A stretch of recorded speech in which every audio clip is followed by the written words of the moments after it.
Please, guys, and observe then our session rules. Don't just open up your mic.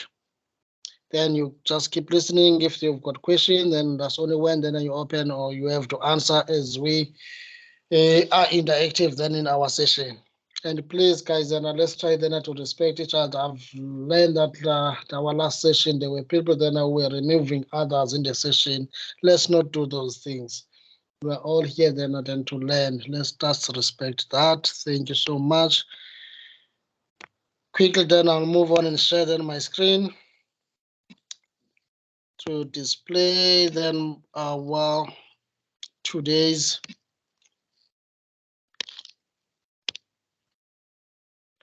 topic. What I love then, and then I think I like then how I've developed then these slides, because as you can see, guys, as we move on then with this topic, we try then to do again in any activity that we're doing, then it takes us a little bit back.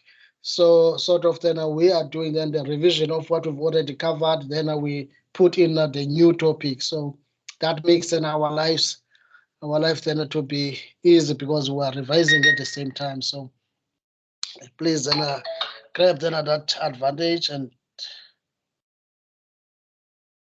do make use of it. Right? So we're looking at joint cost allocation then for decision making.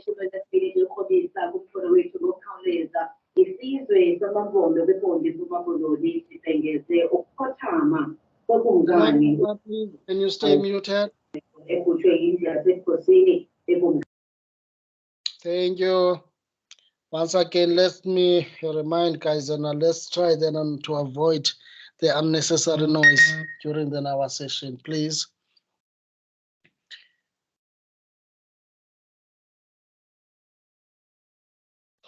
So today we are going to look at the joint cost then for decision making. That's a part that we're going to go through. So they say here now, when a decision must be made whether to sell a joint product at split off point or to process it further, the joint cost is not relevant. So I'm sure then you still remember then what we've done when we talked then about this. So looking at our production, we said that at this point is our split off point. Is when then you can separate your product and have product A, product B, and product C. Then once you've got those products at that point, you've separated them. You take then again another decision and say that for product A, we can further process it, and as well as product C, we can further process those products. So we don't just say, look at the product and say, now because A and C, we like this product. That is why we decided to further process. There must be a reason behind that. There must be a justification why then we feel that these products can be further processed. And after we've done that, we test whether then are we on the right track then by furthering the process of those units. Now look at the first bullet point, what it says. It said that when we review this decision, it means that we have to look at the relevant cost. So the one cost that is not relevant is the joint cost. They say that the joint cost is not relevant when we take a decision or when we do our review. You may question then why. Then it is not relevant. Look at the joint cost where it is. If you look at the graph there, this is where then your joint cost is sitting at. If you still remember then at our example that we've made. So I think then I've got a poor network then on my side. Please bear with me on that. Let's hope it's going to improve as we move along. So if then you look guys between 0 and 100%, that's where then your joint cost is sitting at.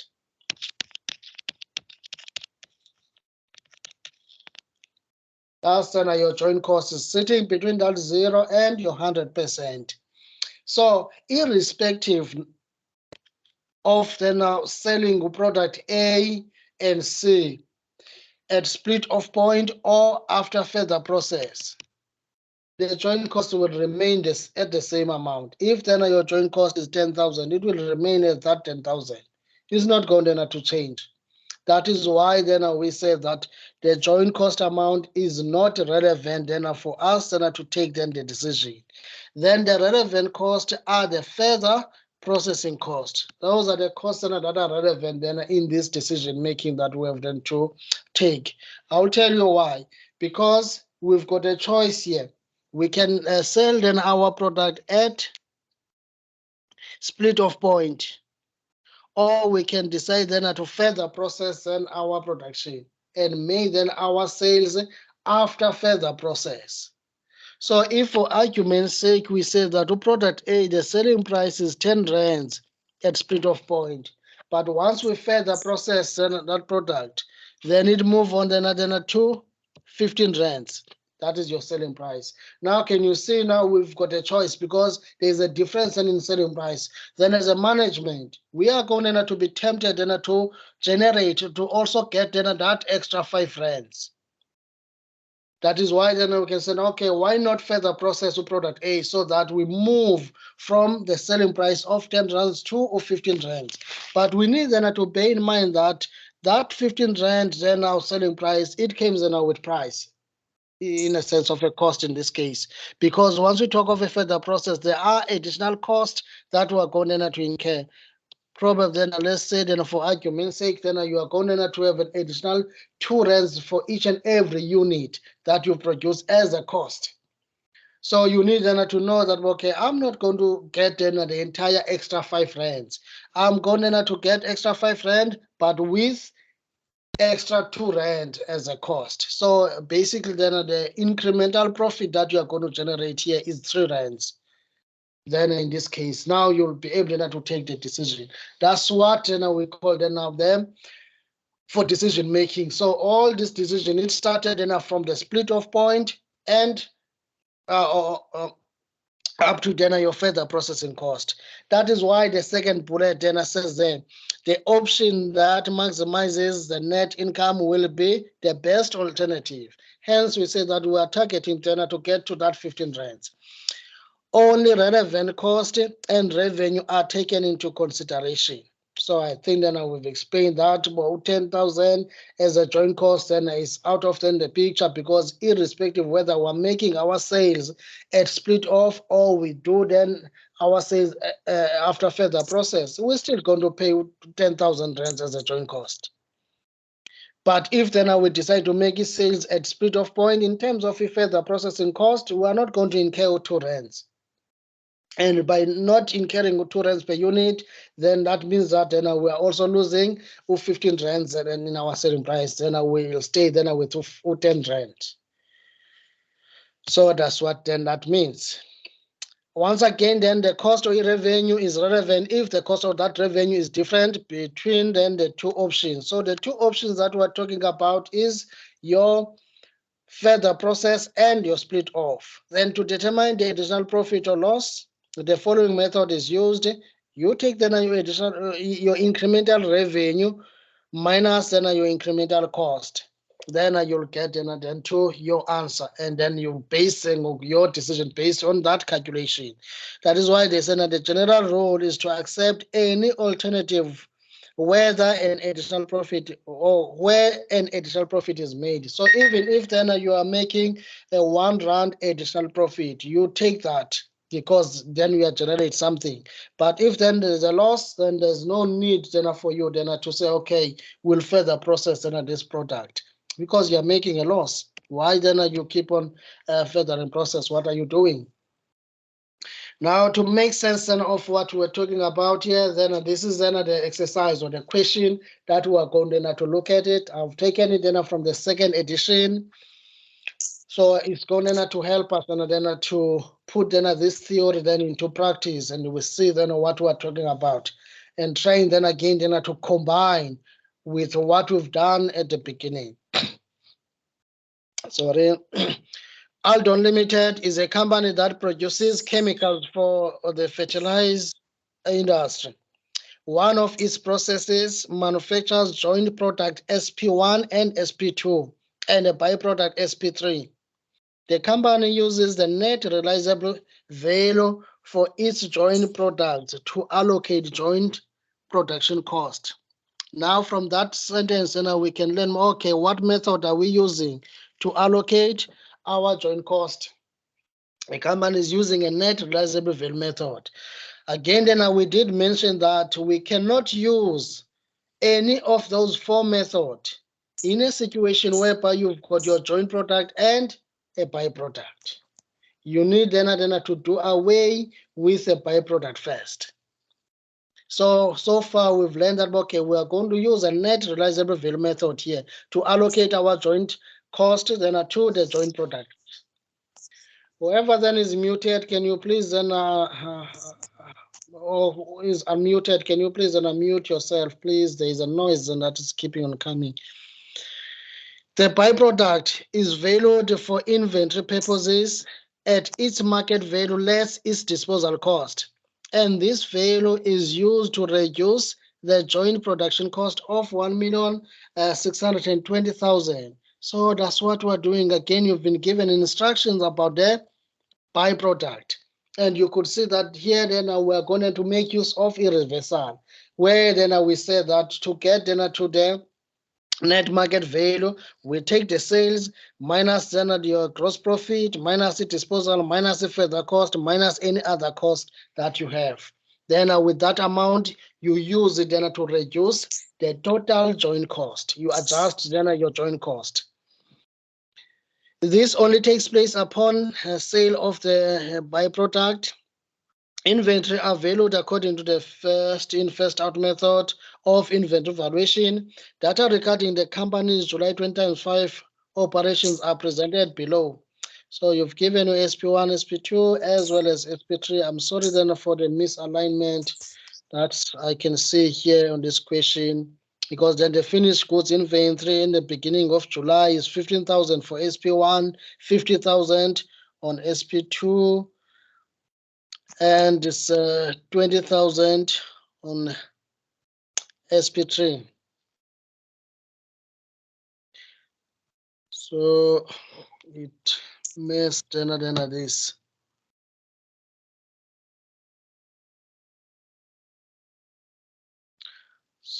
Then again, you've given then your July sales 670,000. That will go then to your SP1 380,000, your SP2 and 120,000 for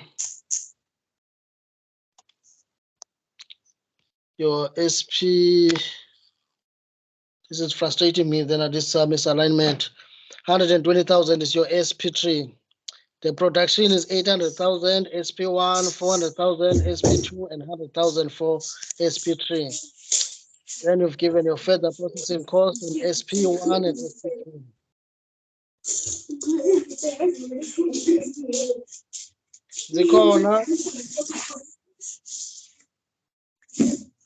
Zikona, you are muted. Can you please unmute yourself? Thank you.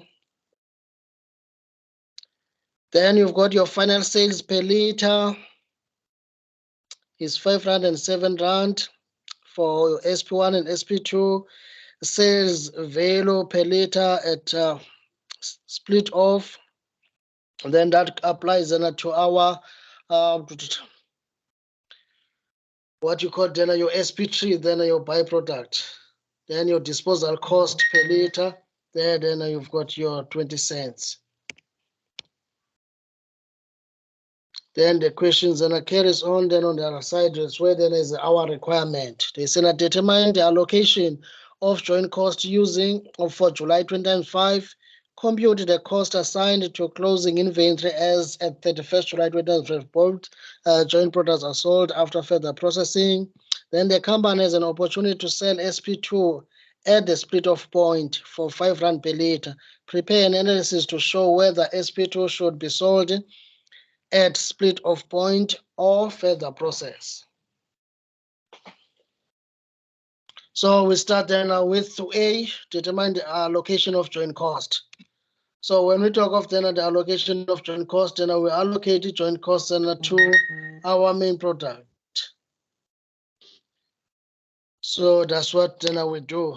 And remember again, then we said that we cannot allocate then a joint cost using then those methods then while we still have then the byproduct in our calculation. We need then to do away with the byproduct first. That's what then we have then to do.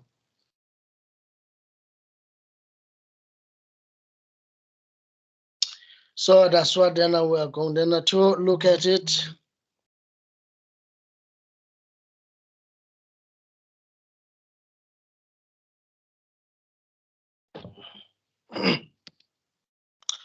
Okay, sorry for that.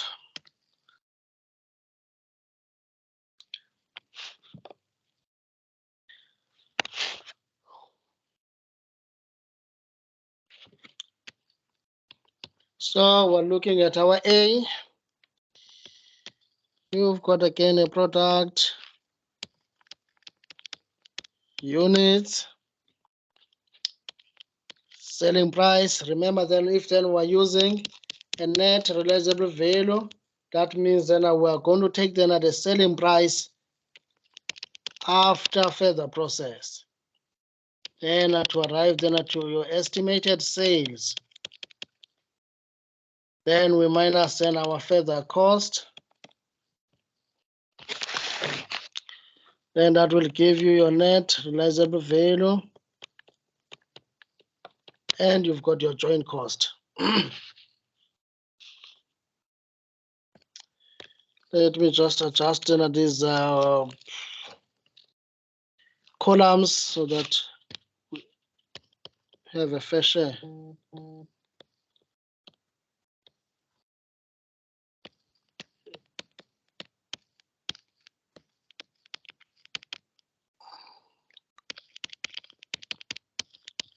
Estimated sales, further cost, net realizable value amount, then joint.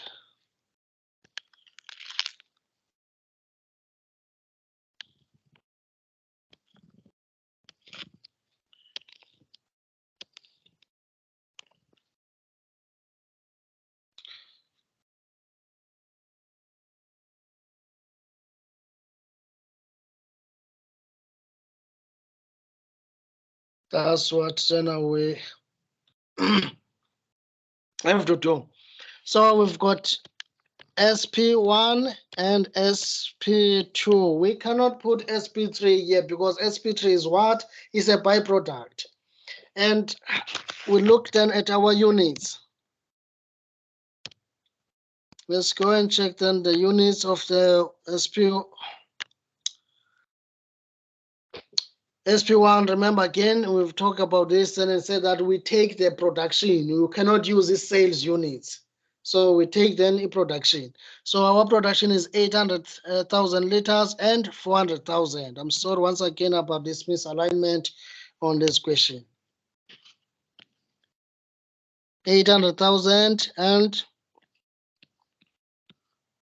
400,000 times and then the selling price after further process. Looking again then the question, then they say here we've got final sales value per liter. Did you say that? So once then it's the final sales value per liter, then that suggests that this is then the selling price after further process. So times 5 and 7.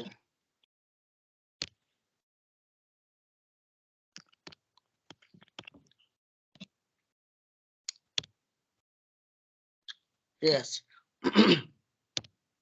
Then can we do then the calculations? 800,000 times 5 and 400,000 times 7.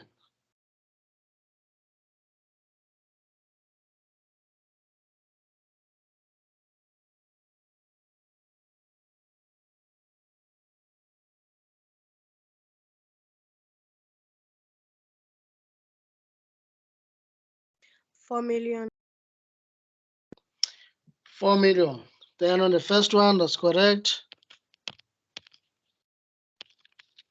Then on SP2, 400,000 times 7.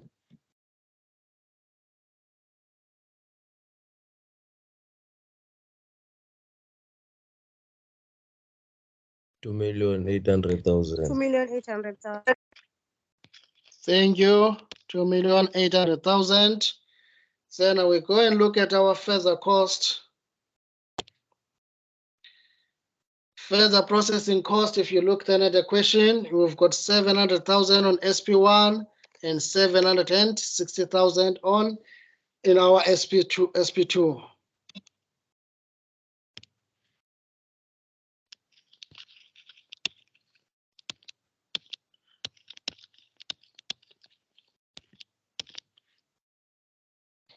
Four million minus 700,000, then 2,800,000 minus 760,000.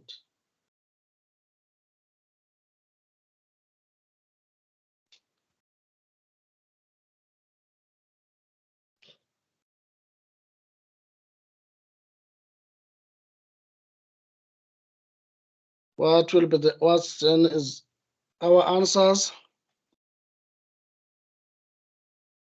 3,300,000. 3,300,000. SP2, 2,800,000 minus 760,000.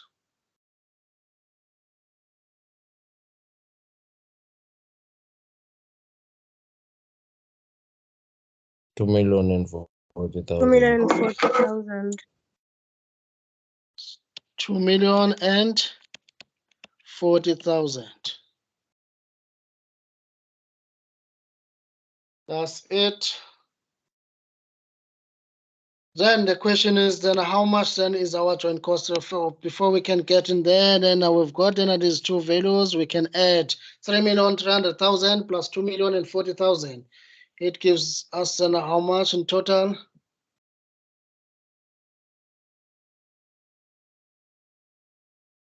5,340,000. Thank you. 5,340,000. Then how much then is our joint cost that we are allocating?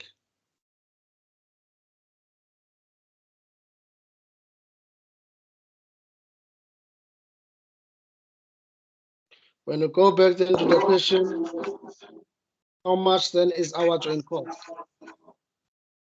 1,620,000. There it is. Can we please, guys, and stay muted? I can see then someone is. Thank you. We've got then that 1,620,000. But are we going to take then that amount as it is? The answer is no. We cannot take then that total amount of 1,620,000 because we've got a byproduct. Remember, we said that before we can apply these any of these method, the net reserve value method or physical units, sales value split off or constant gross. If then in a question you've got a byproduct as well, you need first then to do an adjustment. You need then to do away with the byproduct first. So before now we can have our joint cost, we need then to deal with SP3. So we take then we'll look at our sales. Or by doing this, and we're doing then the calculation of the net income from then this byproduct.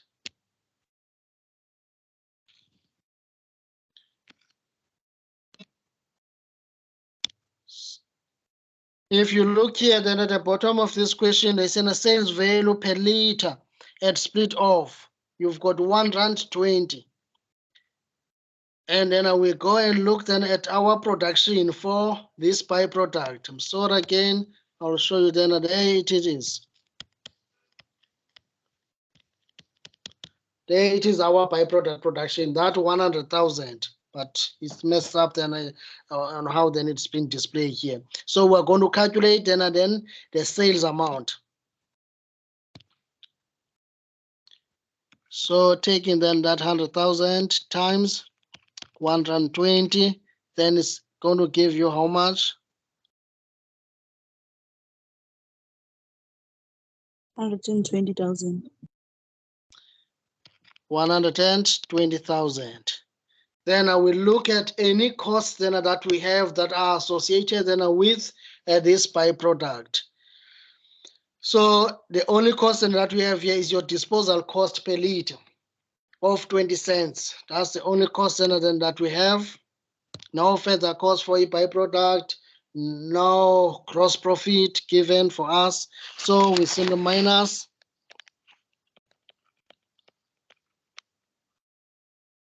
this disposal cost.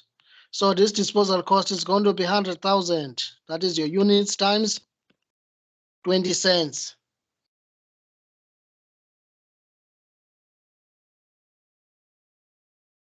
Then it's going to give us how much?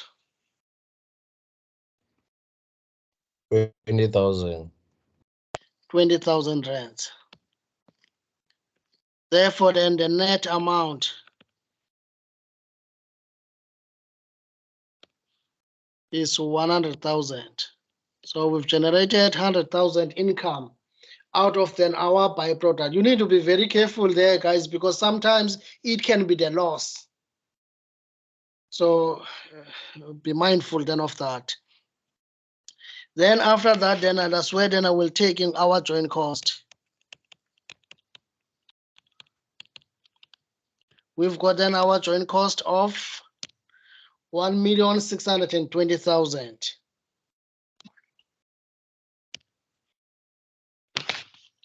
1,620,000.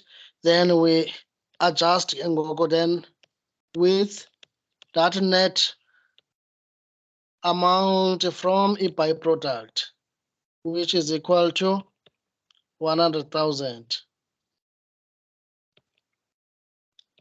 Because then why we're doing this, guys, then look at what it was said here. They say then in this sentence, the byproduct.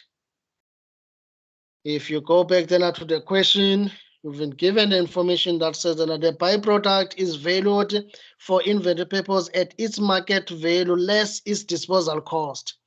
And this value is used to reduce the joint production cost of 1,620,000. So we are doing then like that. Now we're reducing our joint cost with that amount that we've generated from then the byproduct then that we have. So that's what then we are doing here.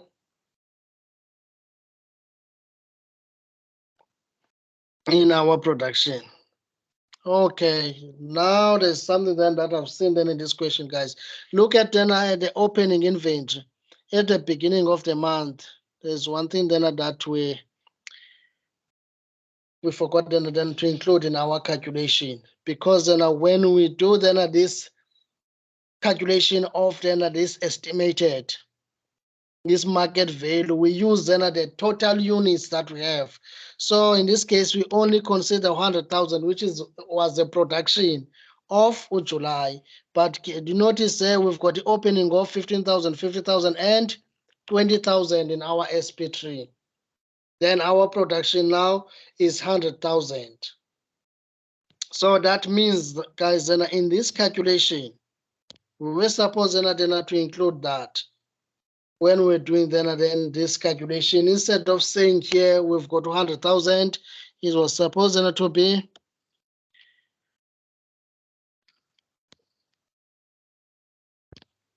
120,000, because we have then to take all the units that we have, not just only then what we produced, but we take all the units and when it comes to this byproduct. I'm sorry then about that.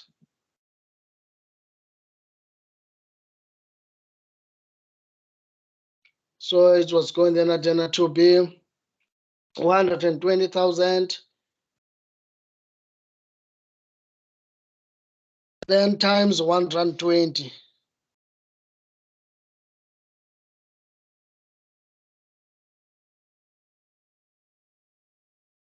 Then it gives us how much?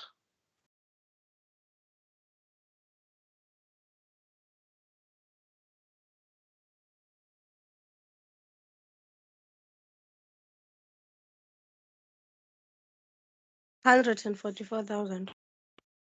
144,000.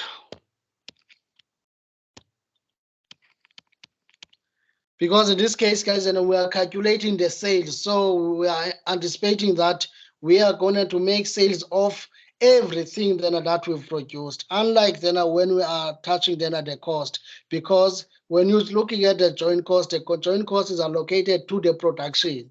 So the opening is what then you've manufactured in the previous period. But here then we're doing then the sales.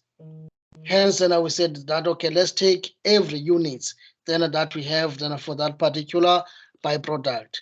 And again, then we say 120,000 for the disposal cost times 20% in the 20 cents instead of 20%. 120,000 units or liters times 20 cents.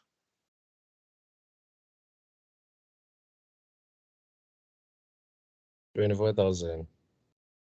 24,000. So then we say 144,000 minus 24,000. Then it left us in a way 120,000.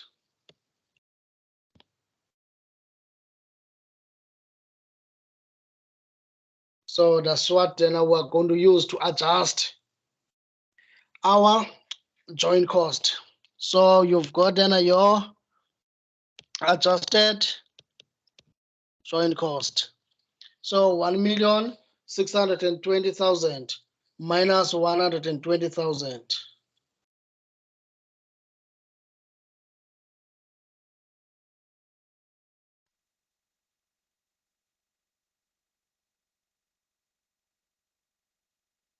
Then your new joint cost will be how much? 1,500,000. Thank you. 1,500,000. So that's the joint cost that we are going to use here, guys. 1,500,000. The adjusted one. Then to do then your calculation.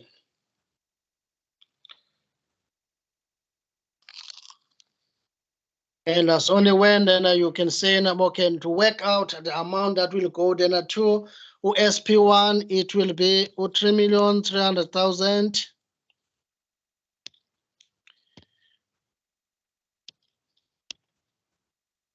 Then you divide by 5,340,000 times 1,500,000.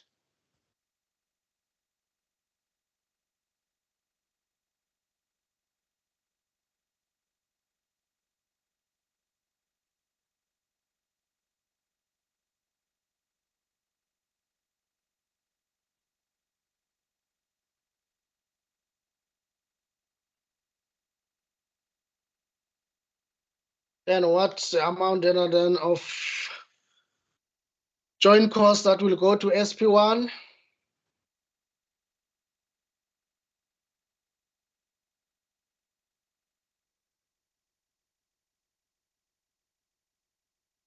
$926,966.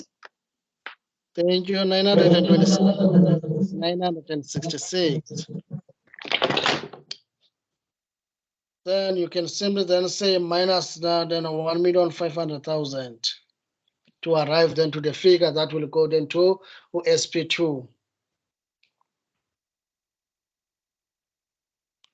Or if you want to, you can do then the very same calculation, 2,040,000 divided by 5,340,000 times 1,500,000.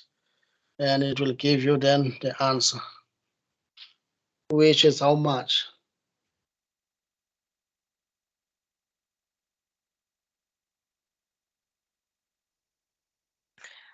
$573,034.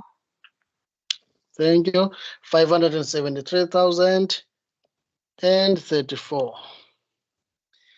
Then that's the requirement A. We've managed then to answer it. We've allocated our joint cost using then the net realizable value method, taking then in account that we've got SP3, which is then our byproduct. So we have then to take the net income from that byproduct and adjust our joint cost before we can allocate then to the main product.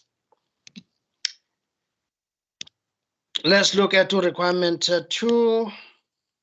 They say the compute the cost assigned to closing inventory Xolo, as sir. at 31st July. Okay. Ndicela ubuza since ubuthembana sometimes kuba khona i-loss. Yes. Then yona siyenza njani for yona xa si-adjusta lela nto i-joint costs zethu. Instead of subtracting, do we add it back on? I'm happy that then you've provided an answer on your own. That's it. That's what you have to do. Because then if you've got a loss in your byproduct, it's going then to increase now. Then the amount that you are going to allocate your joint cost. So instead of a separate, it's going to be, you'll add that amount because it means then now we've got two negatives. And they say in mathematics, when the signs are the same, we simply add. But if then the signs are not the same, we subtract a smaller number from the bigger number and take the sign of the bigger number. So that's what they are doing. You are right, then, by saying that then we add then the loss and ended up increasing our adjusted joint cost if then it became the loss. Then the second one is to work out then at what you call it, the costs that we are going to assign to the closing inventory. So it means that to do because then we will need now then to calculate our cost per unit. For requirement B is to work out then the cost per unit. And we know that in chapter 13, what makes then our cost per unit is your joint cost and your further cost. So we will do then the cost per unit then for both then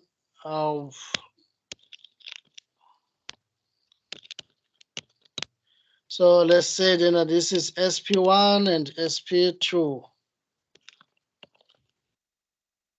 So we'll work out then our cost per unit. From the previous information, we've calculated then the joint cost amount.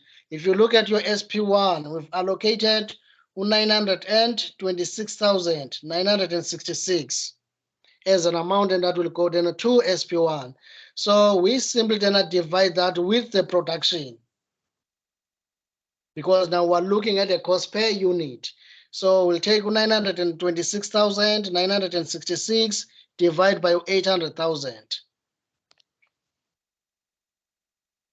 So we say now SP1 926,966, then we divide by 800,000.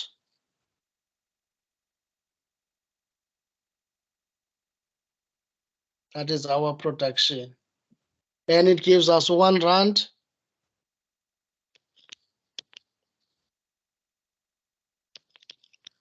So we've got 1 rand 16 cents for SP1. For SP2, there it is then our joint cost. We still then on joint cost 573,034. So you'll take your 573,034, divide that by 400,000, the production in your July production. So these are the number of your liters. And what will be then the cost per unit of SP2?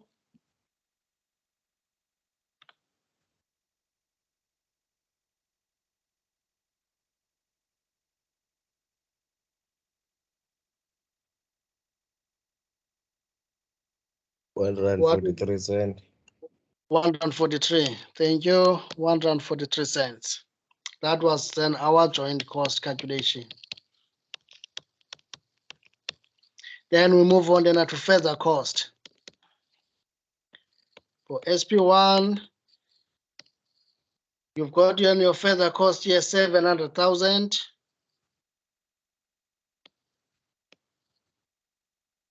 Divide again by the number of units you've manufactured, 800,000. Then for SP2, 760,000. Divide again by the 400,000.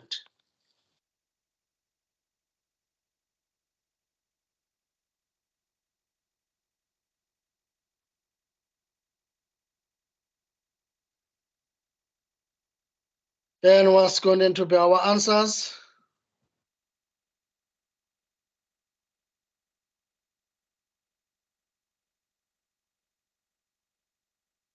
Zero comma 88.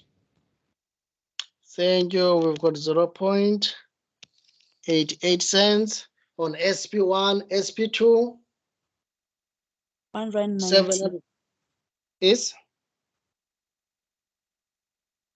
It's 1 rand 90. 1 rand 90.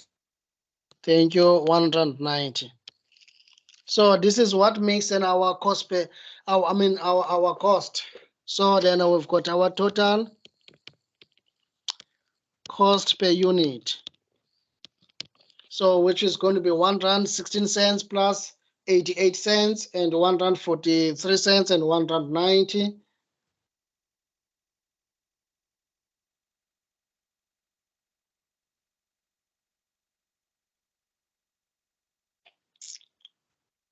Then SP1, it will give us 2 rand 4 cent. 2 rand 4 cent. Then SP2, we've got 1 rand 43 cents plus 1 rand 90 cents. 3 rand 3 33. rand 33 cents. Thank you so much. 3 rand 33 cents. Now we've got then the cost. You can take out then these calculations. We've got then our total cost per unit. What we can do now is to bring in then our closing.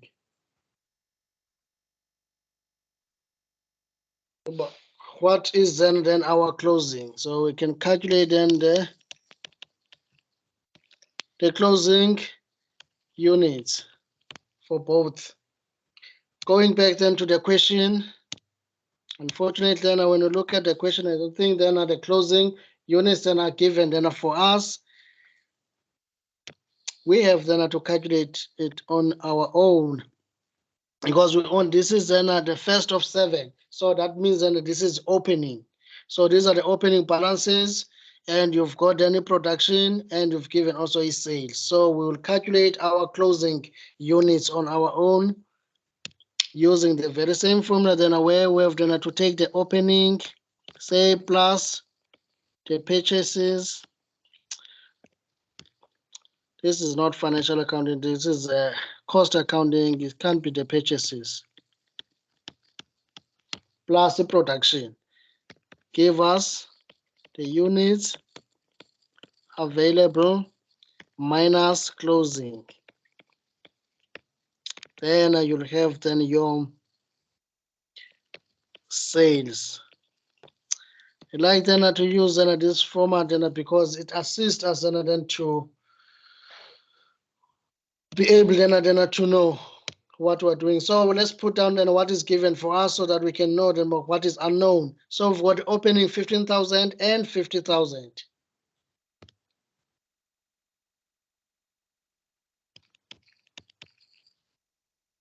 50,000 this side. Production, we've already working with that. We know that is 800,000 this side.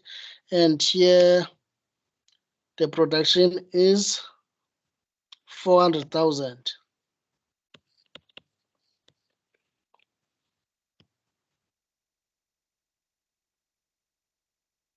Closing then is not given for us.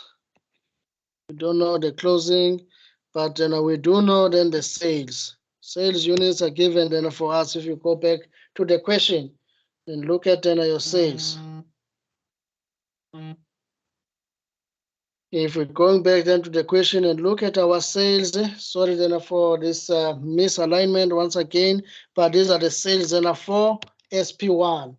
is 670,000 and 380,000 on SP2. 670,000 SP1, and you've got 380,000 on SP2. Am I correct? 380,000, yes, on SP2. So that's then our sales.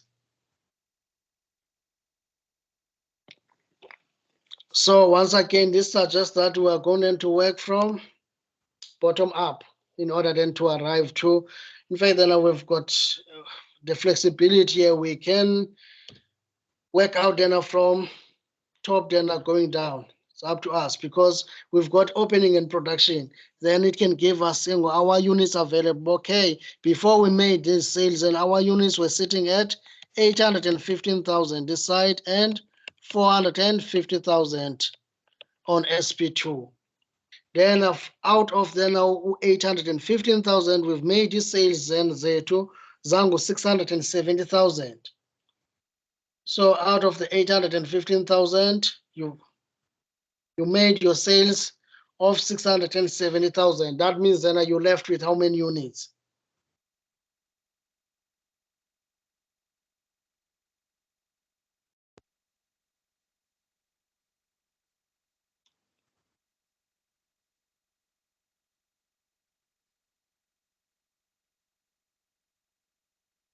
$145,000.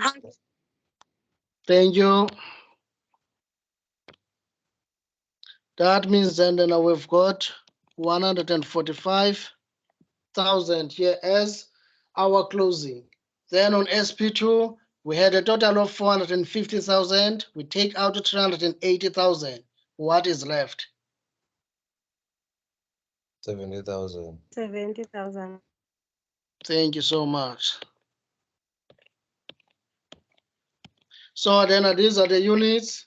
So what you'll simply do then now, guys, then you'll come and say, okay, now I've got then my units. So then to work out, you multiply here by 204 cents.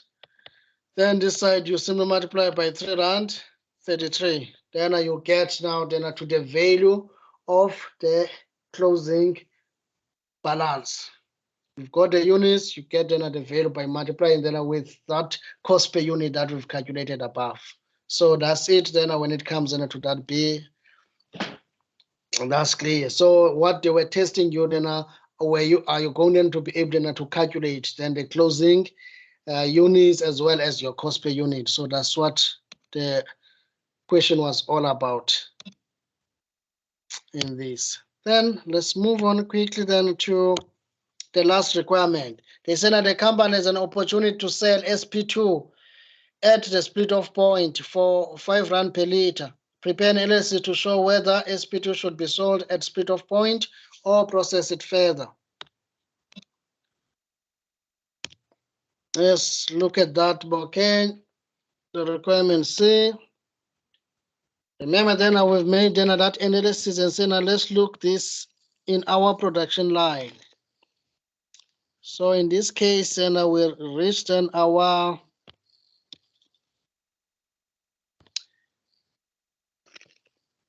split off point. This is then your split off point.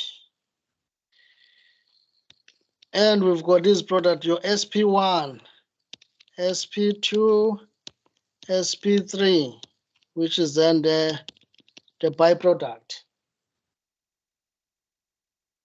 And we decided then to further then the process of then our main product. So that suggests that then this selling price of 5 rand here and 7 rand is our selling prices after further process. And we've got an additional cost then that we incur for each and every unit then that we further process, 88 cents.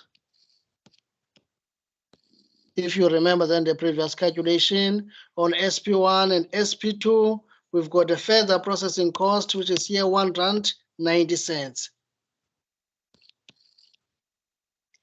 So those are our further processing cost. Now in this question, what they are saying then to us, guys, is that, look, SP2, we've got an opportunity then to sell at split off point for 5 rand per liter. Yet before then we had then this product and our selling price, the final sales price, and it was 5 rand. When after further processing, SP, no wait, then it was SP1, but SP2. SP2, the selling price of SP2 after further process is 7 rands. But then we've got an opportunity then to make it sales on SP2 right at split off point, and the selling price at split off point then is going then to be 5 rands. So then the management came then to you as an accountant and said, look, this is the situation. Instead of incurring then an additional 1.90 rand on SP2, we can make our sales then at split off point with this selling price 5 rands. Then and we forget about the 7 rand. Is that a wise decision? So you can't just say, okay, I think you need then to analyze the information and provide for them. Okay, this is then the results. So what you have then to do, you look at the relevant cost. Once again here, then guys, then we've got this 1,500,000 as our joint cost. And we say that this one is going to be irrelevant for the decision making, because irrespective whether then we are selling SP2 at split off point or we further process it, then the joint cost will remain at 1,500,000. But then the figures then that has got an influence to our decision is the selling price at split off point and the selling price after further process and the further processing cost that we have. So you've got a choice, guys, and then to use the cost per, not the cost per unit, to use then the per unit, or to use then the total then to do your analysis. It's up to you. That I will show you then about if then we decide then to use then our per unit. So we look at the price increment. So then the price increment, then it means that after further process we've got to 7 rand, but before further process, that is at split off point, we've got to 5 rand. So it means that how much then is our incremental sales price?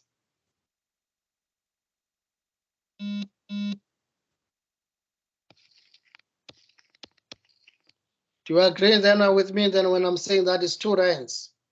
Because then we've got 7 rand after further process, but before that it was 5 rands, so we've generated 2 rand more. But this 2 rand more came then with a further cost, which is 1.90 rand. So we minus that. So you'll see that, okay, we are generating here an extra 10 cents, that is as a profit. We are getting more than that 10 cents. And remember then the statement, if you can go back and look at our theory then this is what suggested then to us. The general rule is to accept an alternative where an additional profit is made. So guys, a profit is a profit, whether then is a profit of a 1 cent or a 10 cents. So in this particular case, we're making a profit of 10 cents. So we can suggest to the management, but go ahead, guys, and you have to reject then the sale of SP2 at split off point, because that means then we are losing a 10 cents for each and every unit as a profit. You may think then that is a small amount. That is why you need then to show to them then on both in per unit as well as in total. Because if then you're looking at in total, that extra 2 rands and that we've generated, multiply that by the number of units that we have. That is the production. So you can take then your production times then that 2 rands. Our production for SP2 is 400,000. Remember, if you can go and check then in the previous calculation, This is then your production for SP2, 400,000 units. So you can say, okay, let me multiply then that 400,000 times then 2 rands. So it's going to give you 800,000. But of course, this is not the total amount that you are going then to earn. There is a further processing cost. So once again, you take then the 400,000, multiply it then by 1 rand 90. So now that you are going to generate 800,000 extra, but there is 760,000, which is going to be a further cost that you are going to incur to further process, then SP2. So all in all, your profit here is 40,000 rands. Now, can you see then the difference, guys? Once we express then this in terms of the total amount, and when we express it in per unit values, now one can underestimate to 10 cents and say that's nothing. But if you express that in total, you'll see that, okay, now we're talking about 40,000 rands here a month. That is an extra amount that will generate. So that's something that company can't just lose it for that. So they have then to take that into account. So that's an analysis. Then you can write down a line or two. The results here are positive. Then it means that this offer of making then a sales of SP2 at split off point needs to be rejected. And we further process then the product and go ahead and with a selling price of 7 rands. So that's the analysis that we have then to do that we're talking about. Yes, thank you then so much. Then with that said, that brings us to the end of our today's lesson, as well as the end of chapter 13. You've got then the additional exercises on Teams in your file there. You can keep on then doing then the practice and make sure that you do understand what is in there. As I've said already, next week, Wednesday, on this chapter, we're going to write our second test. Thank you for coming then to our today's session. That's where then we're going to end it here. And with the hope that those with some reason they didn't manage then to come, they will be able then to listen to the video as I'm stopping then at the recording here. Thank you.